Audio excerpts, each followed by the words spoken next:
పూర్తి వివరాలకు చదవండి రేపటి అక్షర శిల్పం దినపత్రికలో.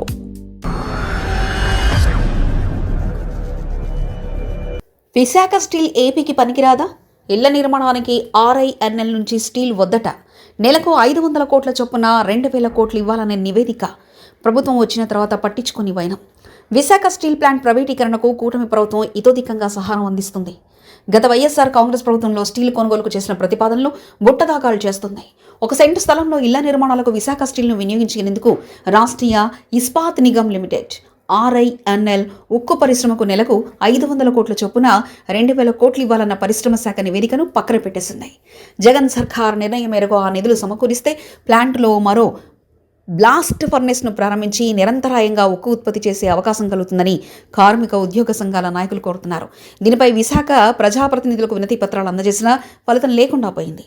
ఆ విజ్ఞప్తులను చంద్రబాబు, లోకేష్ దృష్టికి తీసుకెళ్లే ధైర్యం చేయలేకపోతున్నారు. ఉక్కు పరిశ్రమ విస్తరణ కోసం చేసిన అప్పుల కారణంగా నష్టాల్లో కూరుకుపోయిన స్టీల్ ప్లాంటుకు 12.5 కోట్ల మూలధనం అవసరం ఉంది. అంత స్థాయిలో కేంద్రం నిధులిచ్చేందుకు సిద్ధంగా లేదు. ఈ క్రమంలో ప్లాంట్ నిర్వహణ మరింత భారంగా మారింది. దీనిపై కార్మిక ఉద్యోగ సంఘాల నాయకులు అప్పటి విశాఖ ఎంపీ MVV సత్యనారాయణ కలిసిన పరిస్థితి వివరించారు. రాష్ట్రంలో ప్రభుత్వం చేపట్టే నిర్మాణాలకు విశాఖ స్టీల్ను వినియోగించుకోవాలని, అందుకు ముందుగా 2000 కోట్లు మంజూరు చేయాలని కోరారు. వెంటనే అప్పటి ఎంపీ MVV ఈ అంశాలను ప్రస్తావిస్తూ ముఖ్యమంత్రి వైఎస్ జగన్మోహన్ రెడ్డికి లేఖ రాశారు. దీనిపై జగన్ చాలా సానుకూలంగా స్పందించారు.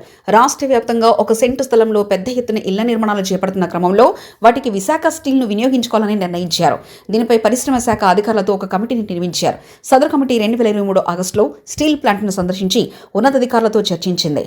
అనంతరం ప్రతి నెల 500 కోట్ల చొప్పున 2000 కోట్లు ఇచ్చే విధంగా అధికారుల కమిటీ ప్రతిపాదనను సిద్ధం చేసింది. 6 నెలల తర్వాత నుంచి స్టీల్ను తీసుకునే విధంగా ఆ నివేదిక ప్రభుత్వానికి సమర్పించింది. ఇంతలో ఎన్నికలు సమీపిస్తుండటంతో ఆ ప్రక్రియ నిలిచిపోయింది.